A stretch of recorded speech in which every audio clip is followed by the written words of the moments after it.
Hello guys, welcome back in today's video. बऱ्याच स्टुडंट्सला हा doubt आहे की फिजिकल स्क्रुनिटीला जायला पाहिजे की ई स्क्रुनिटीला जायला पाहिजे. तर फर्स्ट ऑफ ऑल मी तुम्हाला क्लिअर करून देतो की फिजिकल स्क्रुनिटीला तुम्हाला FC सेंटरला जावं लागेल. इन अदर केस ई स्क्रुनिटीला तुम्हाला ऑनलाईन व्हेरिफिकेशन होईल. So it is a plus point that तुम्हाला व्हिजिट करावं लागणार नाही FC सेंटर किंवा फिजिकली तुम्हाला काही करायचं नाही. ई स्क्रुनिटीमध्ये everything is online. So online verification process entire केली जाईल. तर मी तुम्हाला माझा एक्सपिरियन्स सांगतो. आज तुम्ही बघू शकता स्क्रीनवर. मी कंप्लीट 4 days झालेत की ई स्क्रुनिटी केलेत आणि ॲप्लिकेशन फॉर्म स्टेटस बघू शकता की application form is picked for verification and basically it will log. So basically हा लॉग झाला बिकॉज व्हेरिफिकेशन प्रोसेस स्टील चालू आहे.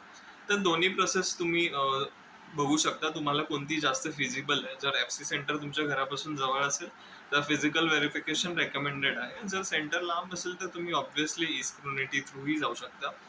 सो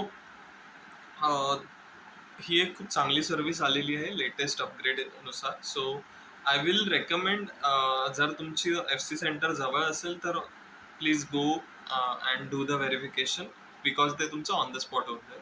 ई स्क्रुनिटीमध्ये जर काही प्रॉब्लेम असेल तर ते रिमार्क्स देतील आणि तुम्ही जर ई स्क्रुनिटीला जाणार असाल तर तुम्ही कंटिन्युअसली तुमचं लॉग इन डिटेल्स घ्या आणि चेक करत राहा. बिकॉज जर काही रिमार्क आला आणि तुम्ही लॉग इन नाही केलं तर तुम्ही मिस आउट करा आणि इन केस डेडलाईन जर मिस झाली तर मे बी तुमचा फॉर्म देखील आउट होईल. सो ई स्क्रुनिटी जे लोक करतात त्यांनी प्लीज दररोज डेली लॉग इन करा, डेली ट्वाईस लॉग इन करा अँड चेक करा की काही रिमार्क नाही आहे आणि रिमार्क असेल तर तो रिझॉल्व्ह करायचा ट्राय करा. अँड इवन इफ तुम्ही ई स्क्रुनिटी केलं असेल आणि तुमचं काहीतरी रिमार्क तुम्हाला समजत नसेल तर तुम्ही FC सेंटरला जाऊ शकता आणि तिथे तुमचे सगळे डाऊट्स क्लिअर केले जातील. इवन तुमचं व्हेरिफिकेशन देखील क्लिअर होईल.